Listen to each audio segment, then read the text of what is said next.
네, 4월의 첫째 안식일 주님의 전을 찾으신 여러분들을 진심으로 환영합니다. 우리가 오케스트라 처음 시작할 때는요, 과연 제가 가기 전에 이 오케스트라가 완곡을 할 수 있을까라는 생각이 사실 들었었습니다. 근데 오늘 보니까 굉장히 빠른 시간 동안에 이 만들어진 오케스트라를 보는 것 같습니다. 특히 이 찬양이 제가 과거에 정말 많이 불렀던 찬양이에요. 그리고 이 찬양의 그 가사 내용처럼 삶의 환경 가운데서 주님을 내 주님이라고 고백할 수 있는 그런 시간이 많기를 바랬었던 그런 과거의 마음이 생각이 좀 납니다. 그래서 좀 마음이 좀 더 짠합니다. 사실 제가 어젯밤에 잠을 거의 못 잤습니다. 여러 가지 마음의 부담도 좀 있고 해서 잠을 거의 못 잤는데 또 찬양을 들으면서 새롭게 또 용기를 얻고 힘을 얻을 수 있는 좋은 시간이었습니다. 우리가 살다 보면은요, 오늘 안에 했으면 쉽고 빠르게 해결할 수 있는 그 일들을 내일로 미루다가 아주 힘들고 고통스럽게 해결했던 기억들을 다들 가지고 있습니다. 어떤 경우는 두려움 때문에 미루고요. 어떤 경우에는 귀찮음 때문에 미룹니다. 또 어떤 경우는 좀 더 완벽하게 하기 위해서 미룹니다. 그러다 보면 어느 순간 타이밍이 어긋날 때가 한두 번이 아닌 것을 경험하게 됩니다. 늘 가장 좋은 타이밍은요, 오늘 바로 지금입니다. 우리의 마음 가운데 또 우리의 생각 가운데 어떤 마음이 떠오르고 어떤 결심이 선다면 오늘 바로 지금 여러분들의 그 믿음과 그 생각들을 결정하시고 그렇게 실천하게 되시기를 바랍니다. 특별히 오늘 이 좋은 타이밍에 이 성전에서 하나님을 예배하시는 우리 모든 새하늘 가족들을 주의 이름으로 환영하고 축복합니다.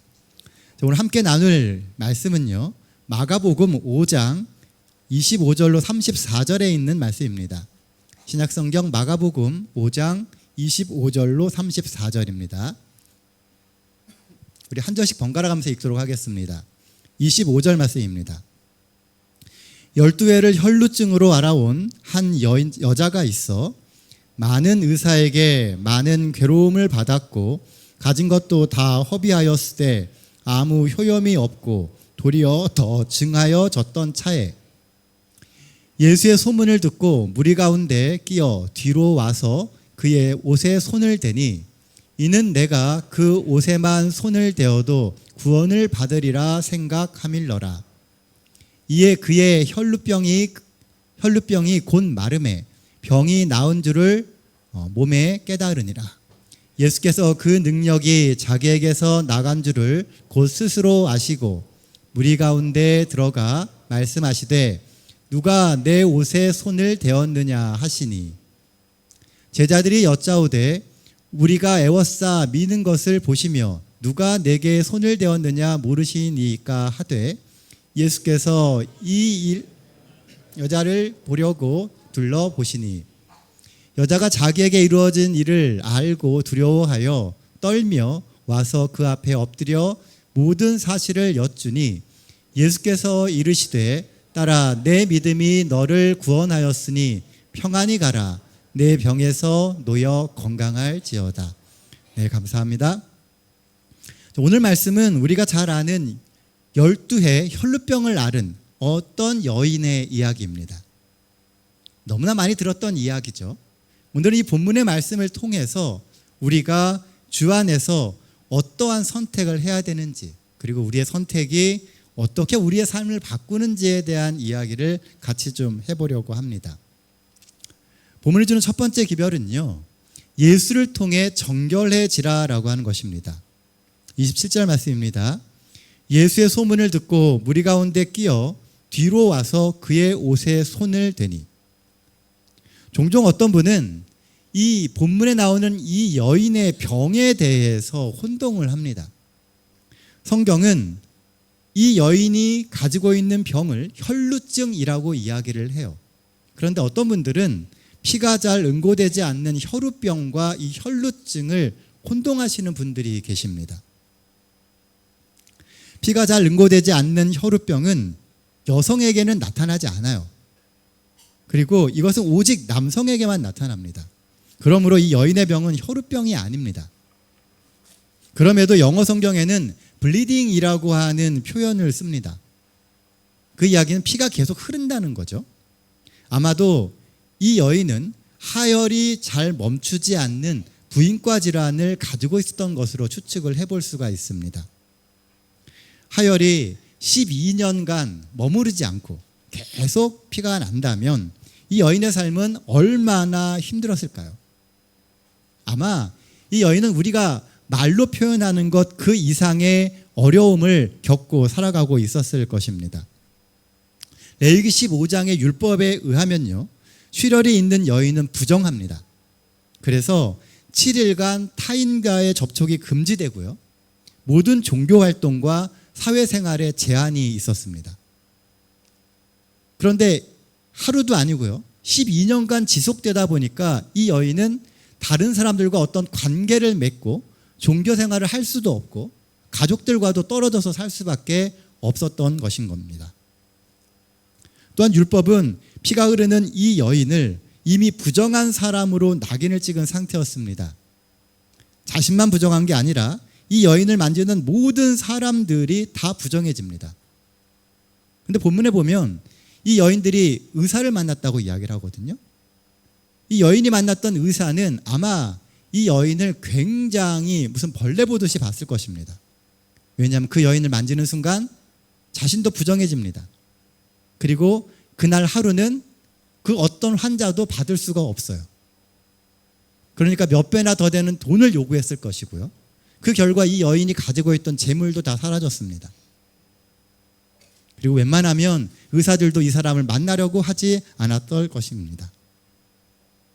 이 여인이 오늘 본문에 보면요, 그런데 어떻게 해요?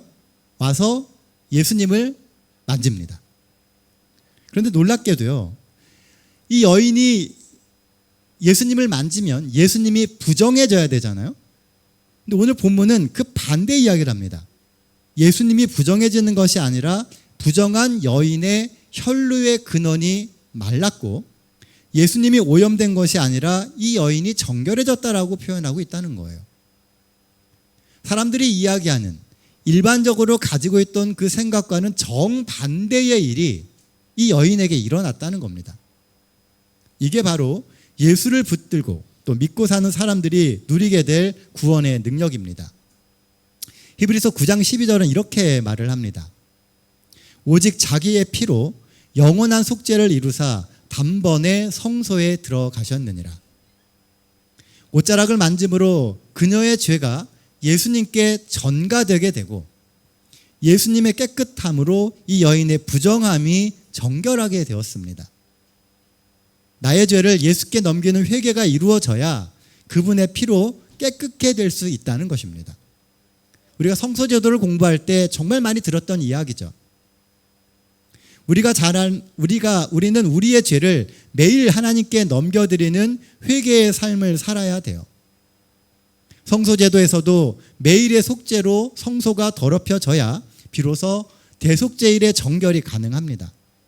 만약 매일의 회개와 매일의 제사가 없으면 대속죄일의 정결도 의미가 없습니다. 매일매일 내 죄를 고하고 그 피가 성소의 휘장에 뿌려지는 일이 있어야 대속죄일에 완전한 죄의 도말이 일어날 수 있게 되는 것입니다. 그러니 오늘 지금 이 시간 예수님 앞에 나오십시오. 오늘 우리의 삶을 하나님 앞에 아뢰며 우리 삶의 무너진 부분을 다시금 세워야 합니다. 예수님의 옷자락을 만지자 지난 12년간 그녀를 괴롭히던 혈루의 근원이 말랐다라고 성경은 표현합니다. 예수님을 만난 우리의 삶의 변화는 근본적인 변화예요. 그 전과는 다른, 이제는 완전히 기본부터 근본이 달라지는 변화를 경험하게 된다는 것입니다. 잠깐 눈앞의 현상만 바뀌는 것이 아니라 인생의 흐름 자체가 바뀌게 되는 것입니다. 뿌리 뽑힌 나무도 잠시는 푸르다라고 하는 말이 있습니다. 나무가 뿌리가 뽑혀도요, 잠시는 그 푸른 모습을 가지고 있습니다. 하지만 시간이 지나면 어떻게 돼요? 뿌리가 뽑혔기 때문에 말라 죽습니다. 지금 당장 보이는 모습으로 모든 것을 판단하지 마시고요. 정말 우리의 뿌리가 예수님 안에 굳게 내려져 있는지를 살피게 되시기를 바랍니다. 근본이 바뀌지 않으면 머지않아 시들고 마르고 생명력을 잃게 됩니다. 오늘 예수를 만나며 사는 우리의 삶에는 어떤 근본적인 변화가 있습니까? 스스로에게 한번 질문해 보시길 바랍니다. 예수를 만난 후 내 삶은 어떤 근본적인 변화를 가지고 있는지, 하루하루 살아가면서 나는 점점 예수님 안에서 변화되어 가고 있는지, 아니면 여전히 그 자리에 머물며 겉으로 보여지는 어떤 현상만 유지하며 가고 있지는 않은지.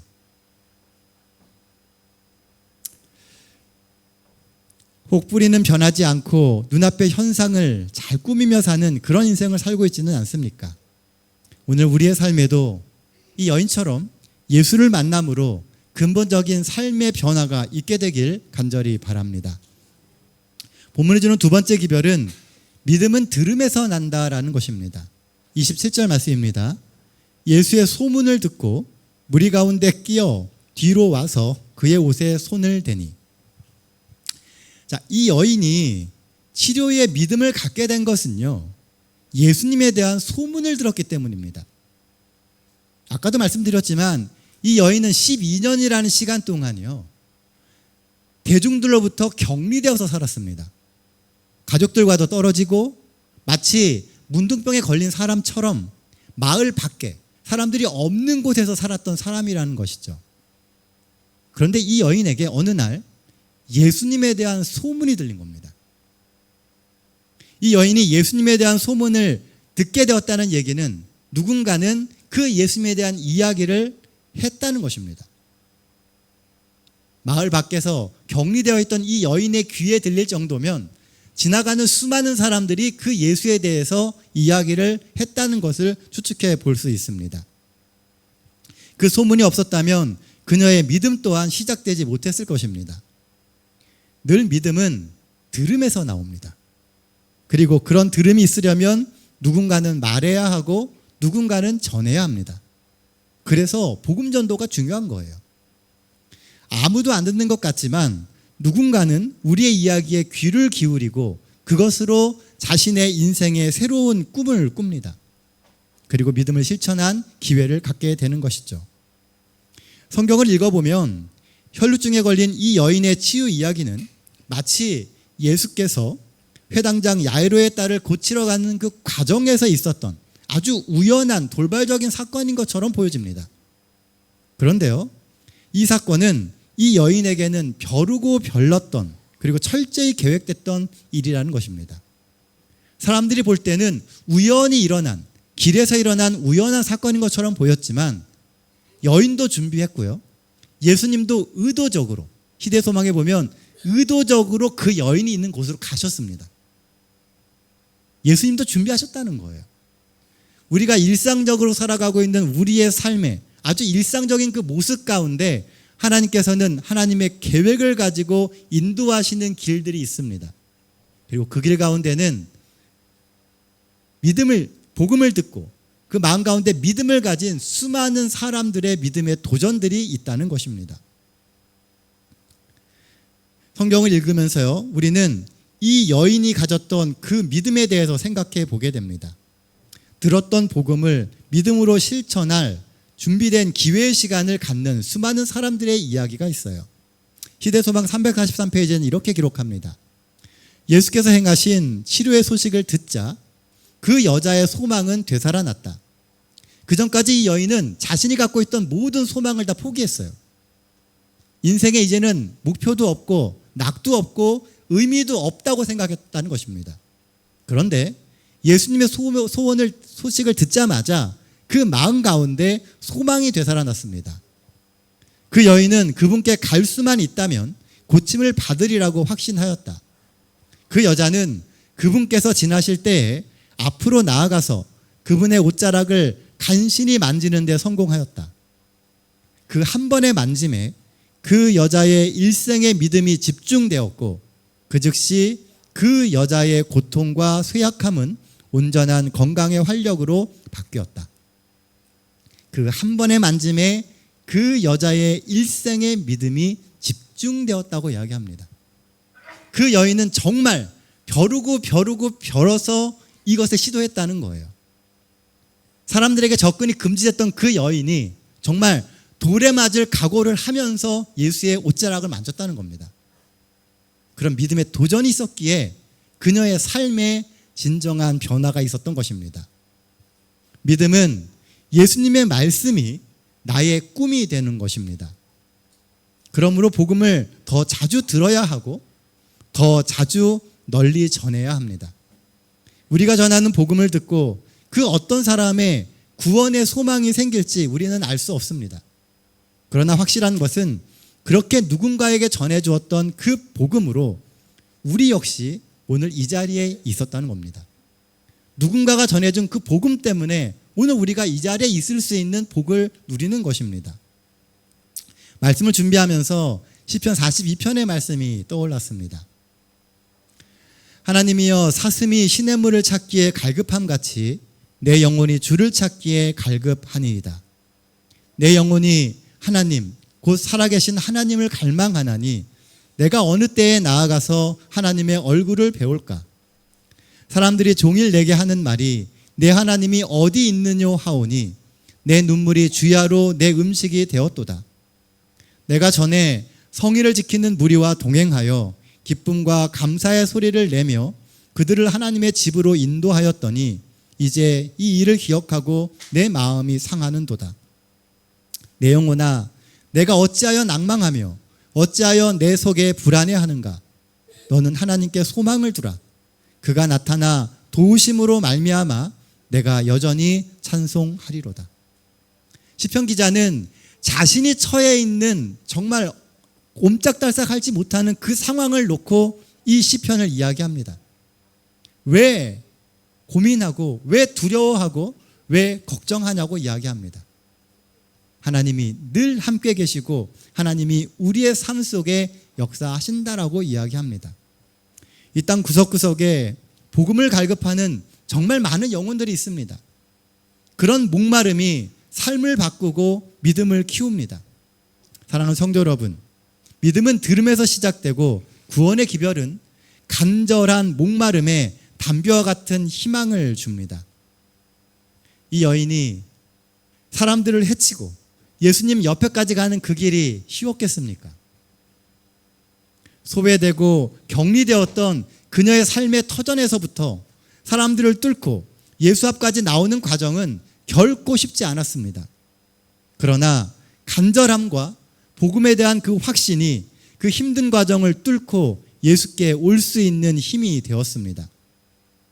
믿음은 분명히 들음에서 납니다.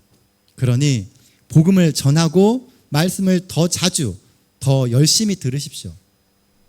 우리가 자꾸 들어야 우리 마음 가운데 그 복음이 태어나게 되는 것입니다. 그리고 복음이 정말 살아있는 복음이 되는 것입니다. 그래야 우리의 삶의 모든 시련을 뚫고 우리가 예수께 나갈 수 있는 믿음이 생깁니다. 살다 보면요, 우리의 삶에 정말 많은 문제들이 있어요. 예수님을 믿고 살아가지만 여전히 우리의 삶에는 수많은 시련들이 있습니다. 그리고 그 시련은 우리를 하나님께로부터, 예수님께로부터 점점 멀어지게 만들어요. 마음이 약해지고 고민이 생기고 육체적인 질병을 갖게 되면서 정말 힘들고 어려운 환경 가운데 놓입니다. 그래도 우리가 들은 그 복음을 가지고 우리의 믿음을 키워나갈 때 예수 앞에 나갈 수 있는 힘이 생길 수 있게 되는 것입니다. 예수의 옷에만 손을 대어도 구원을 받으리라.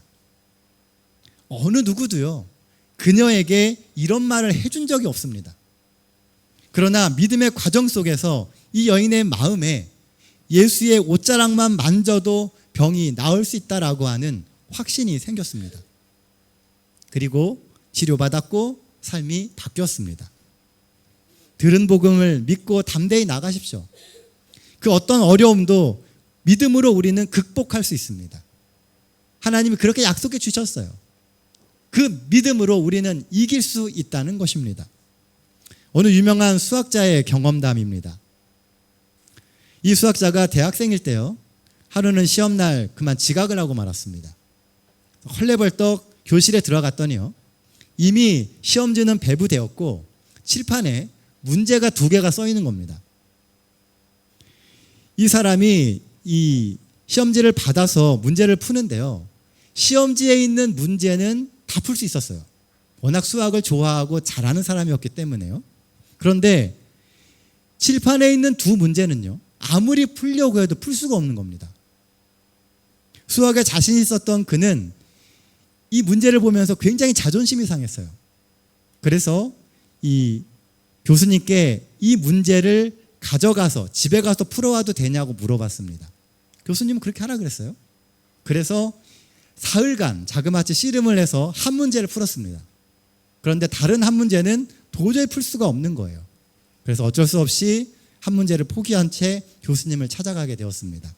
교수님, 제가 2 문제 중에 한 문제는 못 풀었습니다. 그랬더니 교수님이 껄껄껄 웃으면서 이런 얘기를 하시는 겁니다. 자네가 지각을 해서 못 들었나 본데 그날 칠판에 적은 이 문제는 너무 어려워서 아인슈타인도 풀 수 없는 문제라고 내가 얘기했었네. 그런데 자네가 한 문제를 풀었네 라고 얘기를 한 겁니다. 그 교실에 있던 모든 사람들은 이 문제는 풀 수 없는 문제라고 생각을 했어요.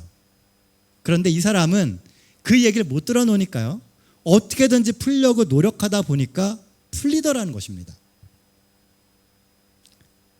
하나님은 아무도 모르는 우리의 삶의 무게를 아세요. 우리 역시도 우리가 지금 지고 있는 그 삶의 무게를 우리가 감당할 수 없다라고 속단을 합니다. 이 문제는 정말 그 어떤 것으로도 풀 수 없어 라고 이야기하는 문제들이 있다는 것이죠. 근데 하나님은 우리의 삶의 무게를 아세요. 그리고 우리가 그 삶의 무게를 이길 수 있는 힘을 주시기를 원하시고 우리 삶이 주 안에서 형통하고 행복하기를 원하십니다. 그래서 우리에게 끊임없이 복음의 소망을 주시는 거예요. 복음을 들고 담대히 나가십시오. 이 한 주도 하나님께서 여러분들의 삶에 힘을 주실 겁니다.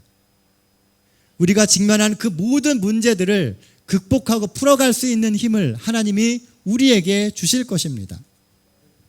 우리의 삶에도 이 여인에게 주셨던 말씀처럼 복음이 힘이 되고 내 믿음이 너를 구원하였으니 평안히 가라는 약속의 말씀이 있게 되기를 간절히 바랍니다.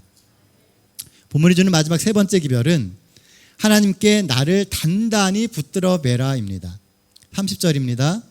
예수께서 그 능력이 자기에게서 나간 줄을 곧 스스로 아시고 우리 가운데서 돌이켜 말씀하시되 누가 내 옷에 손을 대었느냐 하시니, 본문에서 예수님은 누가 내 옷에 손을 대었느냐라고 물으십니다. 수많은 사람들이 얼마나 예수님의 옷자락을 많이 만졌을까요? 수많은 인파 속에서 정말 많은 접촉이 있었습니다. 그런데도 예수님은 다른 사람들의 접촉과는 다른 접촉을 감지하십니다. 이게 좋은 예가 될지는 모르겠는데요, 여성분들이 지하철이나 버스 같은 걸 타셨을 때요, 정말 많은 접촉들이 있잖아요. 근데 다른 느낌의 접촉이 있습니다. 그러면 금방 감지가 돼요. 이게 좋은 예인지 모르겠어요. 근데 마치 그런 거라는 거죠. 일상적인 접촉들이 계속 있는데 그 접촉 가운데 다른 접촉이 느껴졌다는 겁니다. 예수님은 그 다름을 감지하셨어요. 누가 내게 손을 대었느냐, 무의미하고 상관없는 접촉이 아니라 의미 있고 예수와 관련 있는 접촉이 있었다고 말씀하시는 겁니다. 여기서 손을 대다라고 번역된 이 헬라어가 합토마이라고 하는 단어입니다. 손을 대다 외에 붙잡다, 권능을 소유하다 라는 뜻이 있어요. 그런데요, 제가 원어사전을 찾다 보니까요, 아주 의미 있는 걸 하나 발견했습니다. 그게 뭐냐 하면 뭐뭐에 자신을 붙들어 매다라고 하는 뜻이 있다는 거예요. 이 만지다, 손을 대다라고 하는 이 단어가 무엇인가에 자기를 단단히 붙들어 맨다라고 하는 뜻이 있다는 것입니다. 여자는 단순히 손을 댄 것이 아니라 예수님의 권능을 믿고 자신을 예수님께 묶어 맨 것입니다. 자신의 모든 인생을 예수님께 묶어 맨 거예요.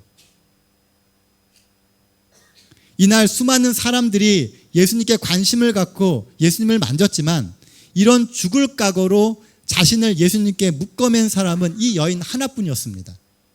그래서 예수님은 그 접촉을 아셨던 거예요.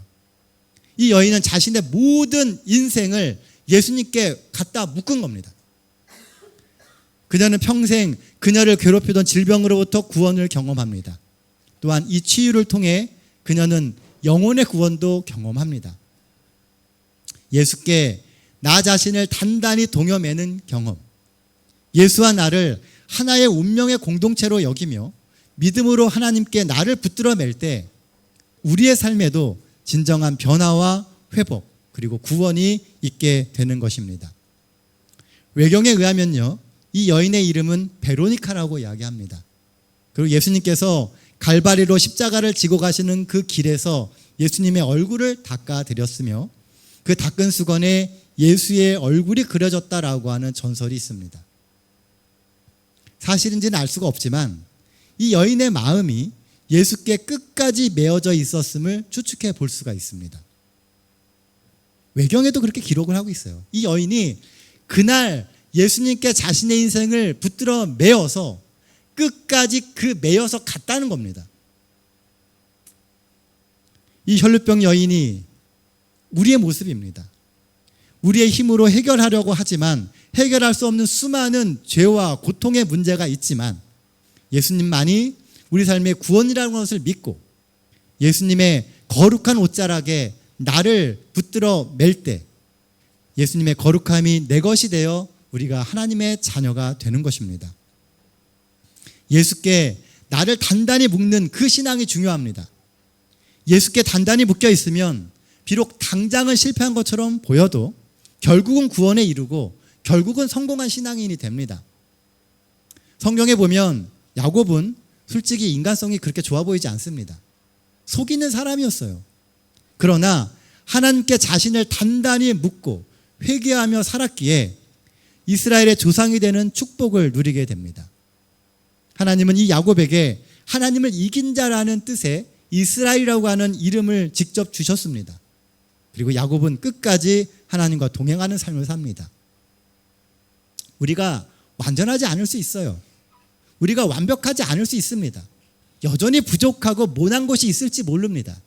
그래도 예수님께 우리를 단단히 묶어매고 예수님이 주시는 그 음성을 들으며 예수님의 인도하심을 따라가면 우리도 모르는 사이에 모난 것이 깎이고 성품이 변화되어서 하나님께서 쓰실 수 있는 하나님의 사람이 된다는 것입니다. 로마서 8장 35절에 사도 바울은 이렇게 얘기를 합니다. 누가 우리를 그리스도의 사랑에서 끊으리요? 환난이나 공고나 박해나 기근이나 적신이나 위험이랴 칼이랴. 아무도 그리스도와 연결된 우리의 사랑의 줄을 끊을 수 없습니다. 그러니 우리 역시 누구도 끊을 수 없는 이 사랑의 줄로 우리가 예수님께 우리를 메워야 합니다. 메어있지 않으면 거친 세파에 밀려 흘러가게 되어 있어요. 세상은 갈수록 악해집니다. 우리가 예수님께 메어있지 않으면 세파에 휩쓸려서 다 떠내려갑니다. 우리가 아무리 의지를 갖고 견디려고 해도 우리의 의지는 한계가 있어요. 우리 스스로 우리가 그저 그 자리에서 벗어나면 끝이 나는 그런 군중인가, 아니면 이 여인처럼 예수님께 단단히 묶여있는 사람인가 심각하게 생각해 봐야 합니다. 수많은 사람들이 예수님을 거쳐갔어요. 하지만 대부분의 사람들이 아무것도 얻지 못하고 그냥 스쳐 지나갔습니다. 오늘 본문의 이 여인이 특별한 이유는 이 여인은 달랐기 때문에 그래요. 우리 역시 이 여인처럼 주님께 착 달라붙어서 세상 그 어떤 풍파에도 떨어져 나가지 않는 믿음의 사람들이 되기를 간절히 바랍니다. 말씀 정리하도록 하겠습니다. 본문이 주는 첫 번째 기별은 예수를 통해 정결해지라입니다. 우리 삶에 과거 그 어떤 죄와 실패의 부끄러운 경험이 있었다 할지라도 예수님 안에서 해결되지 않는 죄는 없습니다. 담대하게 예수 앞에 나와서 처음부터 다시 시작하면 됩니다. 회개는 우리의 삶의 모든 짐을 예수께 내려놓고 새 출발하는 것입니다. 이 한 주 우리의 삶에 예수를 통한 정결로 새로운 삶을 시작하시는 더 많은 성도들이 있게 되기를 간절히 원합니다. 본문이 주는 두 번째 기별은 믿음은 들음에서 난다입니다. 들어야 믿음이 생기고 누군가는 전해야 듣는 사람이 생깁니다. 예수의 소문을 내 주변에 더 많이 퍼뜨리십시오.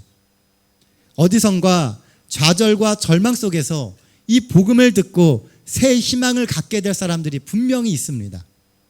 그들의 간절함에 생명의 생수가 나누어져야 하지 않겠습니까? 이 한 주 우리 역시 간절함으로 예수님 앞에 나아가고 우리가 경험한 예수의 복음을 더 많은 이들에게 전해줌으로 우리와 같은 더 많은 그리스도인들이 생겨나게 되기를 간절히 바랍니다. 본문이 주는 마지막 세 번째 기별은 하나님께 나를 붙들어 매라입니다. 단순히 예수를 만지고 지나가는 사람들은 넘쳐납니다. 그러나 예수를 통해 삶을 바꾸는 사람은 많지 않습니다. 왜냐하면 내 삶을 예수께 단단히 동염해서 거친 세파에도 끔쩍 없는 사람들이 드물기 때문입니다. 예수님께 여러분들의 삶을 단단히 동여매십시오. 마지막 날까지 주께서 여러분들의 삶을 지켜주시고 흔들리지 않게 붙들어 주실 것입니다.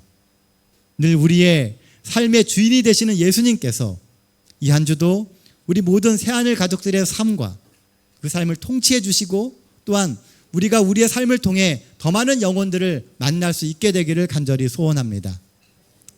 이 한 주도 주 안에서 주와 동행하는 저와 여러분들 모두가 되시기를 간절히 바라며 오늘 말씀 마치겠습니다.